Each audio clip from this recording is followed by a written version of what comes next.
Boa tarde a toda la gente.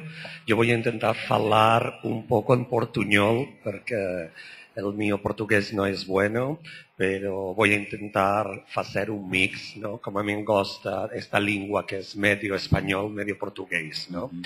Muy agradecido a Adriano y también a SP Arte, a Camila, por estar aquí y sobre todo porque creo que, como ustedes saben, también la invitada que durante este momento estaba, María Inés Rodríguez, por un problema de pasaportes y de aduanas no ha podido llegar. Además, María Inés es una persona muy cercana porque durante 2 años ella fue la Chief Curator de MUSAC cuando yo comencé mi etapa de director.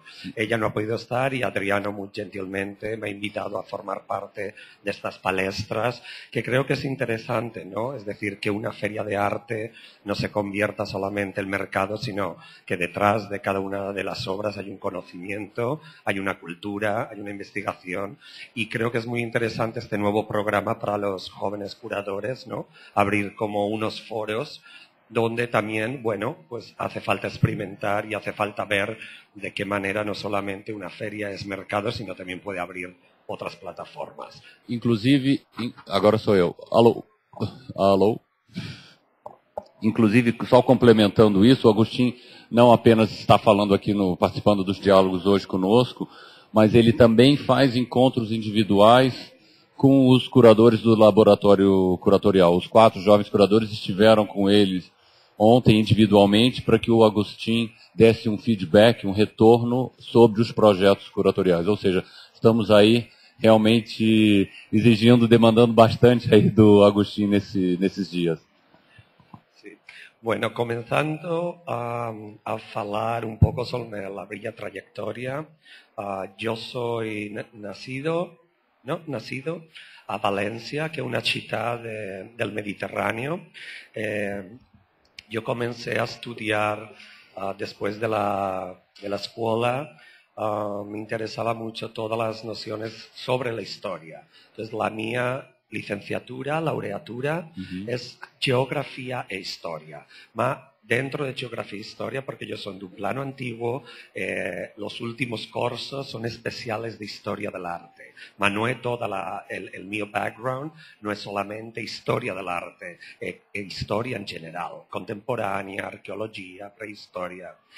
Pero siempre cuando yo comencé esto, yo sabía que me interesaba mucho el arte. Entonces, la mía trayectoria en eso sí que fui un poco precoz, porque fui muy buen estudiante, porque me interesaba lo que hacía, pero siempre con la idea de trabajar en arte y en arte contemporánea, porque ustedes tienen que pensar la importancia de un museo o de una institución en una ciudad, porque puede cambiar realmente la noción y la vida de la gente. En mi caso, hay una institución muy importante que fue el IVAM.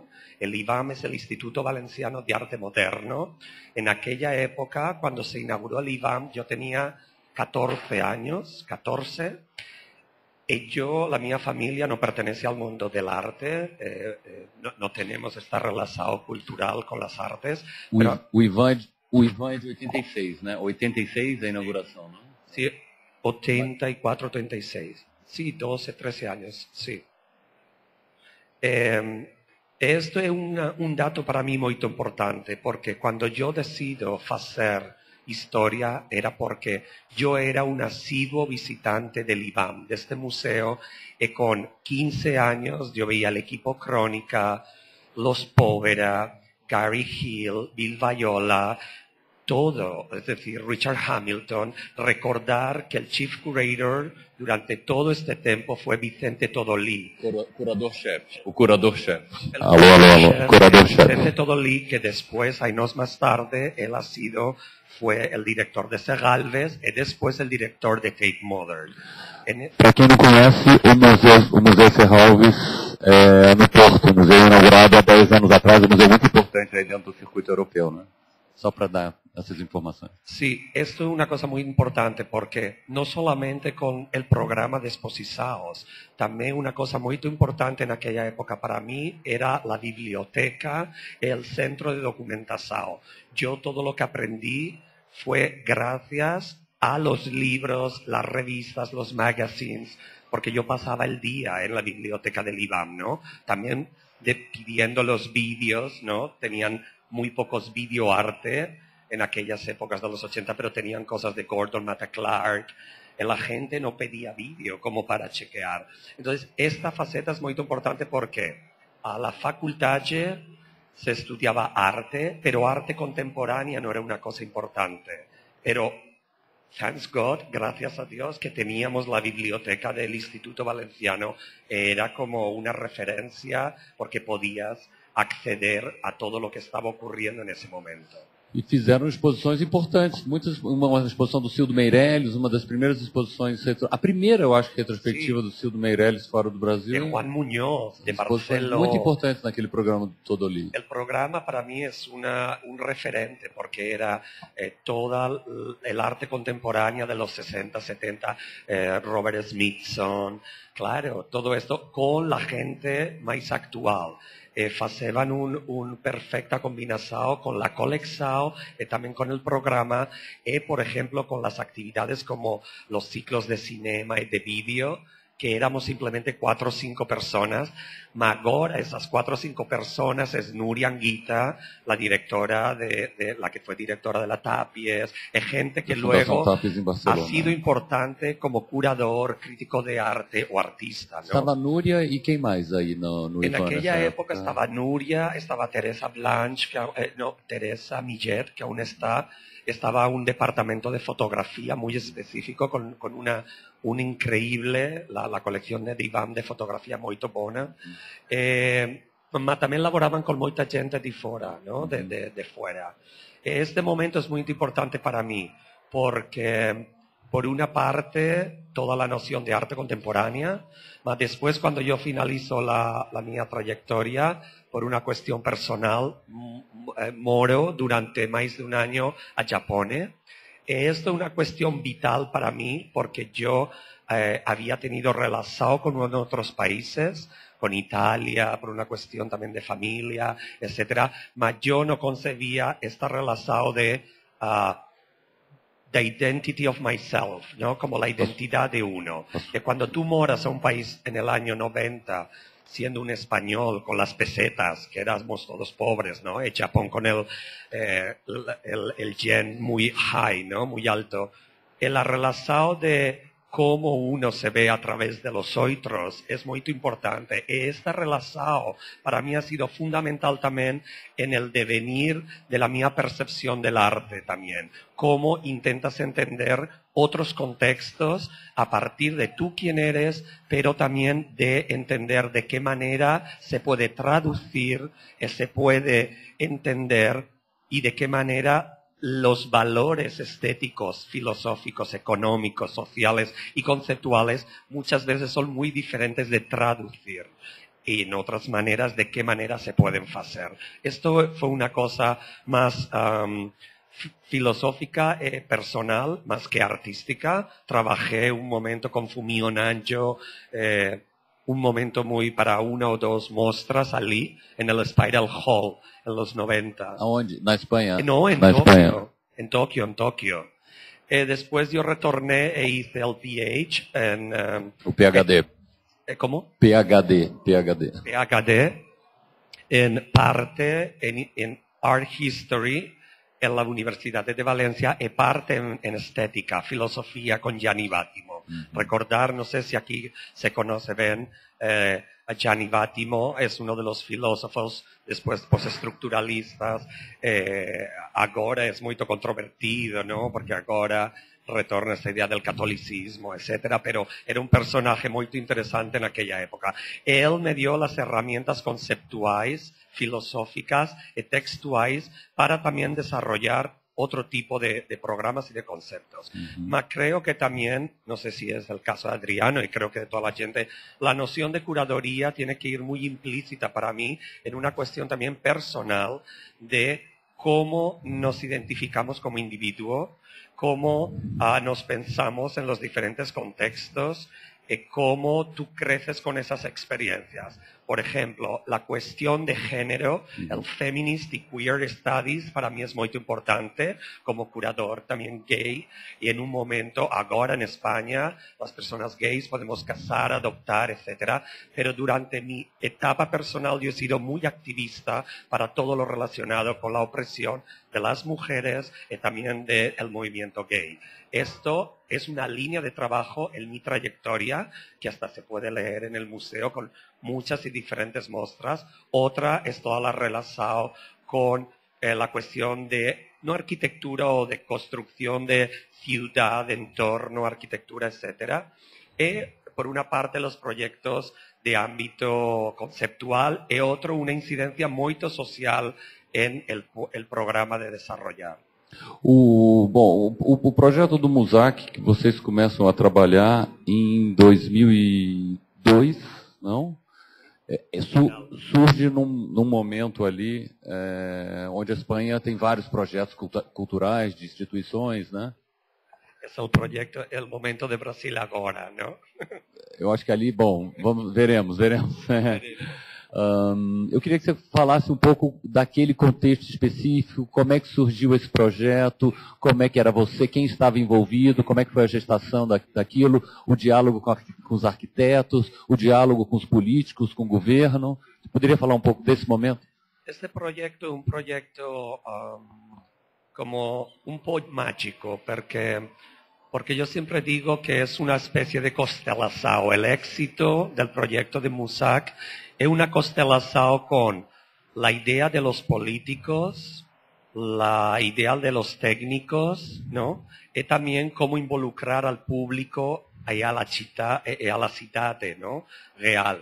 En este sentido, como sabéis, durante los 90, todas las autonomías en España pretenden tener su Museo de Arte Contemporánea. Y Castilla y León es un territorio muy grande, es como Andalucía, es el segundo territorio más grande y con más tesoros de arte. En este sentido, heritage, como se dice, patrimonio. Patrimonio. Recordar que tenemos el Camino de Santiago. Conseguimos internet ali, talvez para abrir a página enquanto... Okay. Você pode... Isabela. Iglesias románicas, góticas, la historia es muy fuerte. Maelos no eran realmente muy advantage.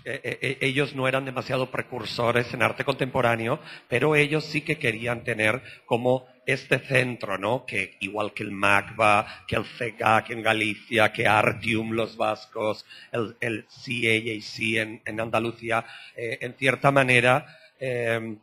es un proceso que en Alemania ocurrió 10 años antes con las Kunsthalles. 20, ¿no? O 20. 20 años. No, 20 ahora, pero eran los 80. En España fue los 90 y 2000. MUSAC yo creo que es el final, el último. Porque luego han habido más museos y centros más relacionados con colecciones privadas, como el de Helga de Alvear, y otros que no solamente son museos, sino auditorios, el Niemeyer. Muito... E como surge essa proposta de trabalho?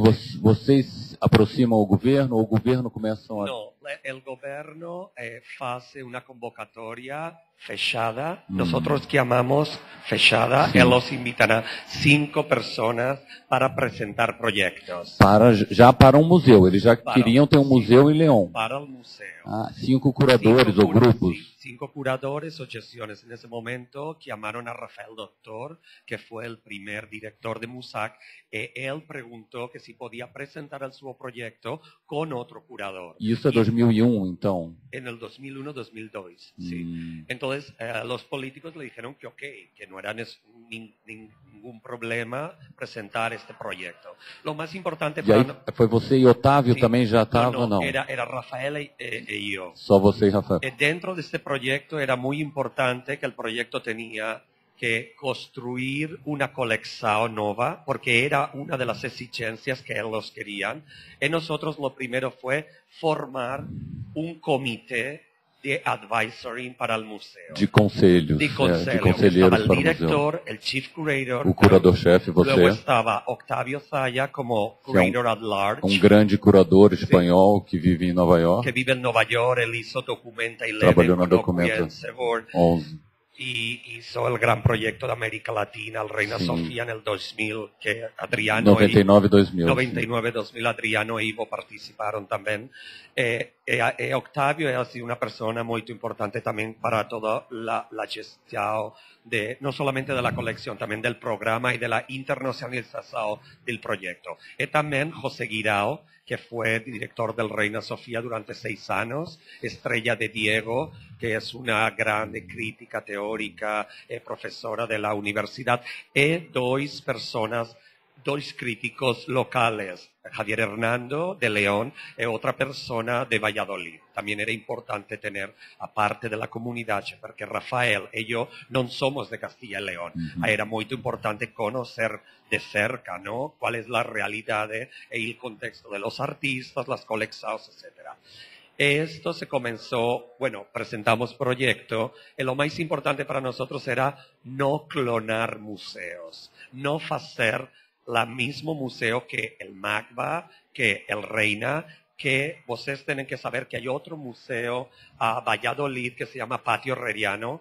Ellos tienen una muy buena colección, no es pública, es privada, pero the museum runs by private money, con dinero privado público, pero esta colección es solamente española, desde las vanguardias. Talvez uma imagem do edifício, pelo menos ali. Sí, arquitectura. A arquitetura ali, ó. Sí.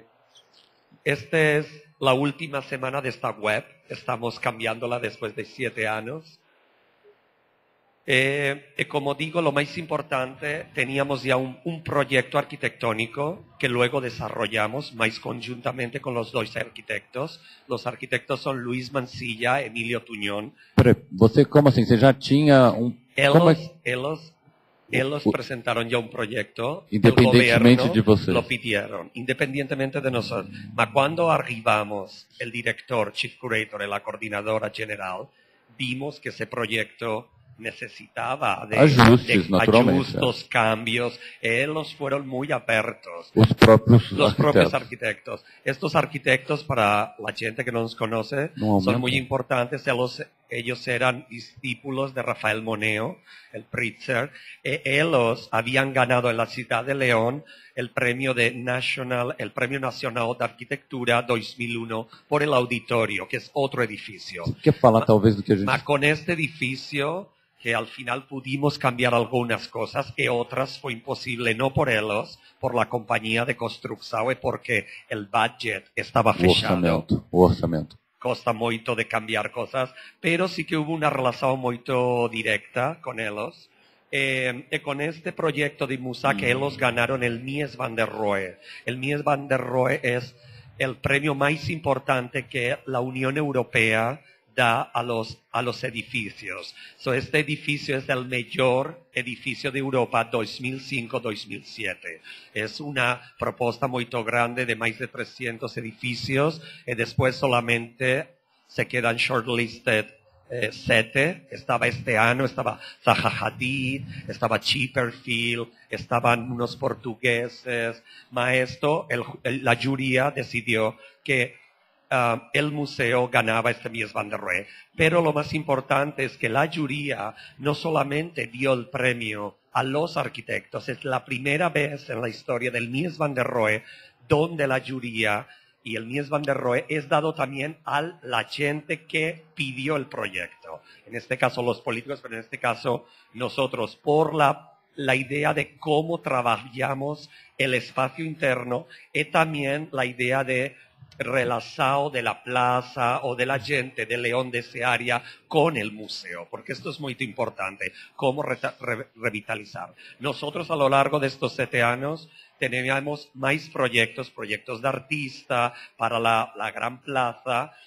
Ahora, por ejemplo, yo puse la Bienal de Ivo y de Ana Paula, que invitaron a Carla Saganini a hacer una pesa para Ibirapuera. Carla Saganini donó esta pesa y ahora está en el alrededor.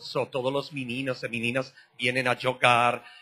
Intentamos que el museo no sea una cosa fría, solamente una imagen, tenga realmente una incidencia con la población de León, que realmente es muy pequeña, porque son 135.000 habitantes. E el museo tenía el primer año 180.000 y ahora estamos sobre 100, entre 100 y 140.000. So, imagina que es muita gente para una ciudad tão pequena, não? Uhum. Me fala um pouco sobre o conceito da coleção, o conceito, porque você falou que não queria clonar um museu, naturalmente você estava falando do programa. Talvez você queira, ou então apontar para isso aqui, para falar um pouco daquelas imagens antes disso, sim, da arquitetura? Como, perdão? A lo mejor queres falar um pouco sobre as imagens. No, da arquitectura no. Falamos do programa. Falamos sobre la idea del museo. Lo más importante, como digo, era no clonar. Entonces, había un museo a menos de 150 kilómetros que tenía una muy buena colección de arte español, pero solamente español desde las vanguardias hasta los años 90. Luego Reina Sofía es una gran colección de arte español internacional. MACBA tiene una magnífica colección que revisa los años 60, 70, sobre todo muy buena como Sagalves, ¿no? MACBA es el Museo de Arte Contemporánea de Barcelona. En Barcelona. ¿No? Entonces, lo más importante para nosotros era, con el poco dinero, porque yo sé que es mucho dinero, pero nosotros preguntamos, ¿cuánto dinero tienen para Colexao? Entonces ellos dijeron 1,5 millones de euros cada año. Claro, esto puede parecer mucho dinero, pero pensar que un Warhol, no, un Lygia Clark, ¿no? O un Oiticica son 1 millón. Entonces era, ¿qué colección vamos a hacer con este dinero? Entonces, no vamos a hacer una cosa muy histórica, porque en la comunidad el país y otras comunidades tienen ya una colección con una visión más retrospectiva. Pero podemos hacer algo interesante a partir de el anterior director puso el principio de la colección en el año 92, porque es un año muy importante para España, con las Olimpiadas, la Expo Universal, es como aquí el año que viene, ¿no? Como Brasil 2013, ¿no? Es como el gran año. Pero para mí, yo cuando llegué a la directoría, yo cambié y retrocedí al año 89, porque para Europa el 89 tiene una repercusión política muy fuerte, que es la caída del muro de Berlín y la reestructuración económica y política de Europa. Y a partir de ahí también, porque los 80 en España es este tránsito, ¿no? De la pintura de Barcelona a la escultura y también a la fotografía inserta, ¿no? Es como ese salto. Y a partir de ahí nosotros hemos intentado hacer una colección desde el año 89 hasta la actualidad. La colección, visto retrospectivamente, está muy bien de fondos desde finales de los 90 hasta la actualidad. Y ahora, los últimos años, lo que hemos intentado es llenar los huecos de los primeros 90. ¿Cuál es el problema? Que ya no se encuentran las buenas piezas, que cuando se encuentran son muy caras, y ha sido el momento en el que a la España los budgets de los museos y de las colecciones casi desaparecen. Entonces es bastante problemático este momento, porque sí que, por ejemplo, compramos Ana Mendieta, Leon Nilsson, por ejemplo, Muntadas de los 90, compramos Fernando Sinaga, que es un escultor de España, Esther Ferrer, pero ahora precisaríamos de un budget para este momento del 89 hasta el 98. O período lá de formação da coleção entre 2002 e 2005 foi o período onde se fez, os primeiros anos do museu, foi o período onde se faz mais aquisições, não? Sim. Que o orçamento era esse orçamento de 1,5 milhão. Sim. E aí vocês concentram mais obras desse século, digamos assim, nessas aquisições. Vocês fazem uma concentração, sim, em aquisições, em obras desse século, sim, naquele momento, né? Sim. É isso. E aí depois é que vocês tentam aí preencher essas lacunas com algumas coisas históricas.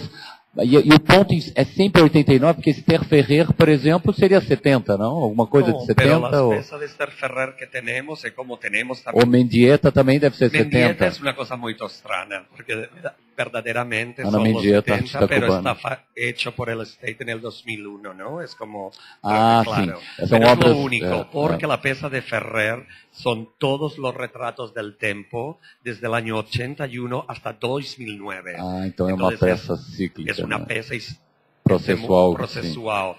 Sí que comienza mucho antes, pero es una pieza de mucho tiempo. Uhum. Y también lo más importante para nosotros ha sido con ese como, para mí, como un curador, una persona que labora con dinero público, es un dinero que no me pertenece.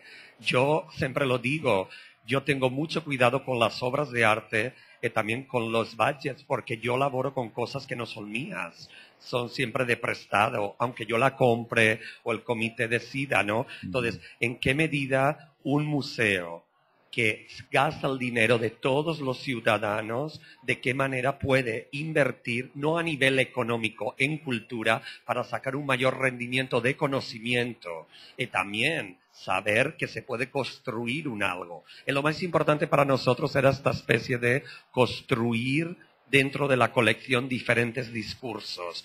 Nuestro discurso de colección no era una colección fechada, solamente cronológica, mas tenemos obras de muchos artistas locales de Castilla y León, como ahora hay como 400 artistas, 1800 obras, hay como 40 artistas de Castilla y León, hay muchos artistas españoles, pero también hay muchos artistas japoneses, Sí. brasileños, americanos, africanos. Hemos intentado tener una panorámica isso que eu ia muy perguntar. grande, pero lo más importante era qué narrativas, qué se puede contar a partir de eso.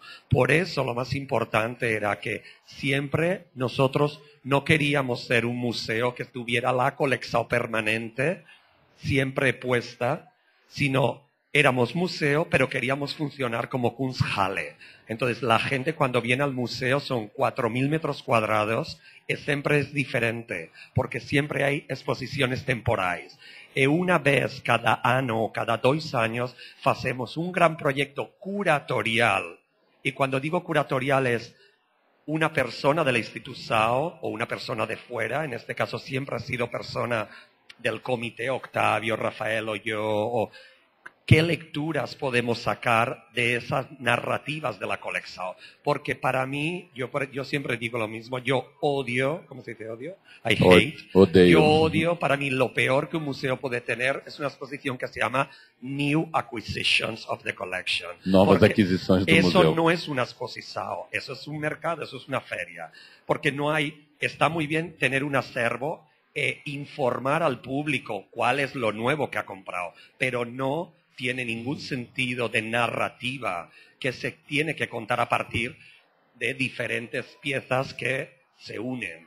Porque Você me disse que, enfim, em termos de territórios, vocês têm representações na coleção da Ásia, África, Oriente Médio, mas me parece que há uma presença especial, um foco na América Latina, não tanto na programação quanto na coleção. E vocês fizeram até há 2 anos essa grande exposição em 2010, que talvez queira falar um pouco sobre isso e sobre esse interesse na América Latina. sí, la cuestión es que durante los primeros años, 2002 hasta el 2006-2007, que ya el museo había comenzado, comenzamos a to build the collection, coleccionar, pero en un momento determinado no fue, por ejemplo, una premisa de coleccionar mucho arte asiático, pero Casa Asia de Barcelona, es de Asian House, hizo un estudio de todas las colecciones de museos españoles y nos dio un premio por ser el museo que más artistas asiáticos tenía.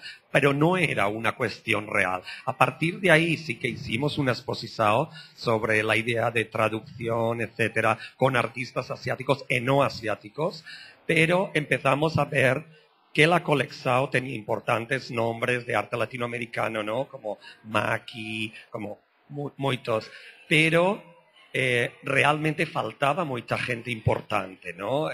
Como All Masters, también como Mendieta, Luis Camitzer, mucha gente, ¿no? Pero también la gente, todos justamente en el comité, han trabajado mucho las situaciones y los contextos en América Latina, porque Pepe Guirao fue el director cuando hizo Octavio la exposición sobre Visiones del Sur al Reino Versiones del Sur. Versiones del Sur. Octavio, una persona que ha trabajado mucho como canario que es, la relación con África y con América Latina. Él mora a New York, pero siempre gran parte de la representación de Documenta, ¿no? Con Doris Salcedo, fue por Basualdo e por Octavio, ¿no?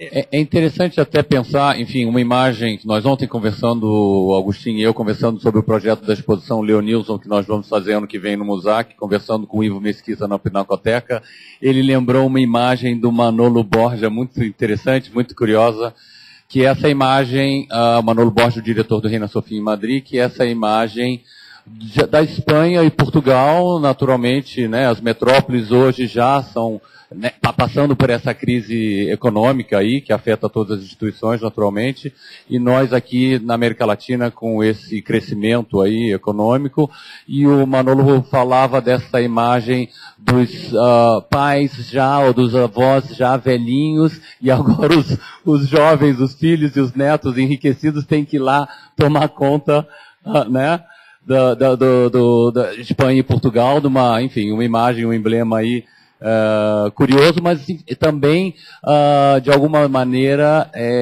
sintomatiza essa aproximação, sempre uma aproximação já de 20 anos, pelo menos, desde que eu estou trabalhando aí no circuito, trabalho com a Espanha desde, sei lá, final dos anos 90, sempre houve esse interesse. Sí, siempre hubo el interés, pero también yo soy un poco crítico a veces en la manera un poco post-imperialista, sí, que la España se ha acercado a los diferentes contextos de América Latina. Por esto era muy importante que, por ejemplo, a la exposición grande de la colección que hicimos, tanto Octavio, que una persona que ha estado muy cerca, pero también María Inés como colombiana, ¿no? Era una persona que traía el discurso y que podía ver con distancia, ¿no? Toda esa aproximación. Este proyecto fue muy grande porque fue para celebrar el 5º aniversario del museo. Se tituló Modelos para Armar, como el libro de Cortázar, ¿no? El 62 Modelo para Armar. Y era pensar Latinoamérica desde la colección Musac, porque nos hubiera encantado tener muchos otros artistas en muchas otras obras, pero estábamos haciendo una narración desde nuestra propia colección. Justamente en un momento sí que pudimos invitar a 6 artistas a hacer obras específicas que automáticamente eran parte de la colección del museo, que fue Luis Camitzer, Tania Bruguera, Federico Herrero, Carla Saganini, no me acuerdo más, Alexander Apostol, Judith Wertheim en otro proyecto también. Y junto a esto, el museo durante 6 meses, las exposiciones de laboratorio, de vitrinas, los ciclos de cine, el seminario, todo versó sobre la relación. Por ejemplo, hicimos un congreso sobre revistas, invitamos a Lisel Añado, invitamos a diferentes, Julieta Aranda, que falaran sobre la idea de las publicaciones en América Latina, la idea de distribución, los textos críticos. Es decir, sí que montamos durante 6 meses todo un proyecto. Y esto es una cosa muy particular del museo que nos gusta, y es que la colección, la programación, en lo que se llama public programs, programas públicos, tiene que tener una misma raíz. No puede ir cada uno de un lado, sino que uno se complementa con el otro. Es decir, si yo no tengo las piezas históricas para hablar, por ejemplo, de la vanguardia en América Latina, pero hago un curso de arte contemporánea, que en este caso le pedimos a Jaime Cerón de Bogotá, de la Javeriana, que diseñara todo un curso de un año, que normalmente lo hacemos con la Universidad de León, invitando a gente latinoamericana o española, desde Estrella de Diego hasta gente que vino como de fuera, Inti Guerrero, otra gente, a tratar temas que estaban en la exposición, pero que tampoco el público de León, porque igual son geográficamente o cronológicamente diferentes de otra etapa. Entonces, de alguna manera, lo más importante es tener una concepción global de museo y de proyectos. Você mencionou rapidamente que você tem uma certa visão crítica de algumas relações que instituições estabelecem com a América Latina. Você poderia falar um pouco mais o Porque que é? creo que durante años, no ahora, pero durante años ha sido una cuestión muy patriarcal, ¿no? En un sentido de estar relación idiomática, estar relación cultural, porque por una parte es verdad, es decir, España tiene mucho que ver con México, tiene que ver con otros contextos, ¿no? Con Argentina, pero la manera en que la cultura a veces ha impuesto es demasiado fuerte. Es decir, ha sido como que yo llevo allí, que desde España yo puedo transportar y dejar ahí para que conozcan, y no como creo que se ha hecho, por ejemplo, creo que la labor de Anatomía aquí fue esencial de qué es lo que necesita el contexto de Sao Paulo, cómo yo puedo ayudar. Yo puedo traer cosas de España, pero ¿qué te hace falta a ti? ¿Qué te hace falta a ti? Vamos a intentar ver realmente cuál es la necesidad del contexto y no solamente imponer una cuestión, tener una cuestión impositiva con respecto a la cultura. Você pode mencionar um exemplo concreto, por exemplo, desse... Não. No, es más una política general. Mas isso se manifesta, muitas vezes se manifesta de algumas maneiras. Por exemplo, a gente vê muitas vezes nos Estados Unidos, na Europa, exposições que tratam muito simplesmente de algum território ou região, mas curada pelo europeu e pelo americano. Isso é uma coisa, por exemplo, que no Reina Sofia, já o Otávio Zaya já desfaz isso. É, né, uma primeira grande exposição, um primeiro conjunto de grandes exposições latino-americanas que evita a denominação latino-americana, chama-se Versiones del Sur, e está trabalhando basicamente com um conjunto de curadores, né, intelectuais latino-americanos, o Otávio também engajado naturalmente. Né? Mas isso na Espanha eu acho que sim, pelo menos desde que eu tenho acompanhado aí nos últimos 15 anos. Sí, pero yo me refiero más no tanto a los museos o a las exposiciones, me refiero a una política general de los ministerios exteriores, sí. la manera en la que se enfoca. Claro. No es tanto referido al museo o al arte o a una exposición, ¿no? Nós estamos já terminando aqui, esgotando o nosso tempo, mas eu queria que você falasse um pouco sobre o projeto Proforma, que você me contava, eu gostaria de saber um pouco mais. Para mí, durante do museu. Los últimos años han habido 3 proyectos muy importantes al museo, porque no es simplemente una exposición, sino que realmente durante casi más de medio año todo el proyecto volta, todo el museo está voltando sobre una misma idea. Uno fue Modelos para Armar, con esta exposición y todo el proyecto. Y la otra fue el proyecto de Proforma, que yo curé con 3 artistas que en el contexto español son muy importantes, pero no solamente por España, porque ellos pertenecen a un contexto muy específico, que es el contexto vasco. Son Chomin Badiola, Sergio Prego y Jon Miquel Euba. Este proyecto, dentro de la España, creo que hay 2 escuelas que tienen un peso muy específico en lo que luego ha versado el arte contemporáneo, que es la escuela vasca, que viene de los escritos y de las teorías de un artista muy importante como Jorge Oteiza, y otro es el contexto catalán. Nunca en el resto de la España hay una fuerte escuela, porque a Madrid hay individualidades, a Andalucía también hay individualidades, más como escuela, en la escuela catalana, que viene de Dawalset, el surrealismo, el grupo de Treball, de donde sale Muntadas, Llena, Miralda, todos estos artistas, creo que ellos sí que tienen una escuela y que luego ha continuado con gente hasta muy joven, como los de Estubey Vives y toda esta generación. Pero lo importante del proyecto Proforma era cómo convertir el museo desde dentro, a partir de la obra de los artistas, de la concepción de la idea de producción, en un centro de exposición, un centro de producción, un centro de documentación, un centro de información, un centro pedagógico, y lo más importante también era cómo involucrar el traspaso de conocimiento desde una manera no representativa. En el sentido, el arte siempre es la representación y la traducción de algo, pero en el proyecto no había una representación, es decir, todo lo que acontecía era parte real de lo que estaba ocurriendo allí. En ese sentido era una idea de taller abierto, de taller expandido. Lo que consistía era, los tres artistas concibieron unas obras independientes porque ellos no trabajan juntos, son tres artistas independientes de moita diferente forma estética, de una concepción procesual muy similar. Ellos presentaron unos proyectos en las diferentes partes del museo. Esas obras estaban en lo que nosotros denominamos estado pro forma. Es decir, no sé si aquí se denomina pro forma, a la España es la factura de invoice, pro forma invoice. Sí, es como no sé, que es casi la factura correcta, pero que falta aún, no tiene valor legal. Entonces, las obras eran susceptibles de añadirse y que volvían a tener una identidad de obra de arte en el transcurso de un proceso. El proceso era que hicimos un open call para artistas jóvenes que querían trabajar con estos artistas durante 40 días, 8 horas al día en el museo. Cada uno de los artistas ponía 10 ejercicios a hacer.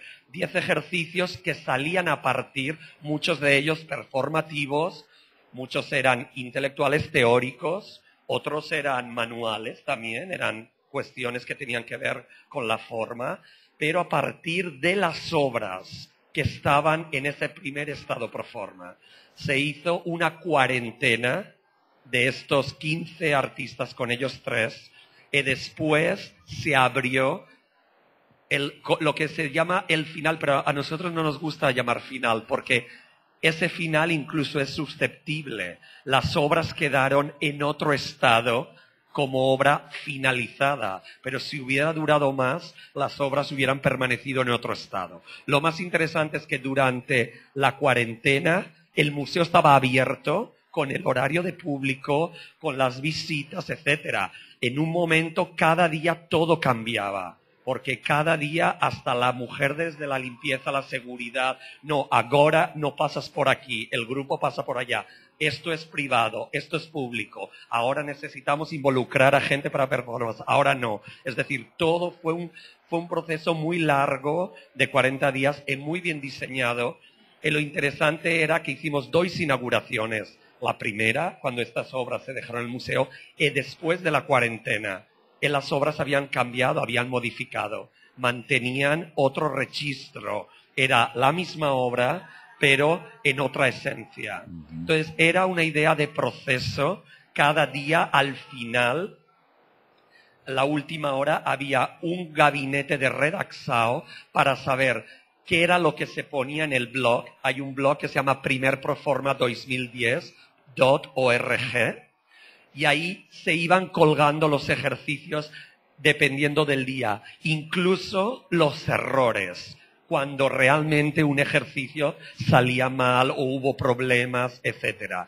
Y cada hora, al final, después de cada día, se veía por parte del grupo entero qué era lo que se colgaba, cómo se colgaba, no solamente on web, sino también la transmisión de la información en la press release y también en lo que se llamó el módulo Proforma, que era como una sala de documentación para que cuando la gente, igual alguien de Madrid llegaba en el día 20, supiera qué había acontecido los 20 días antes y qué faltaba por acontecer.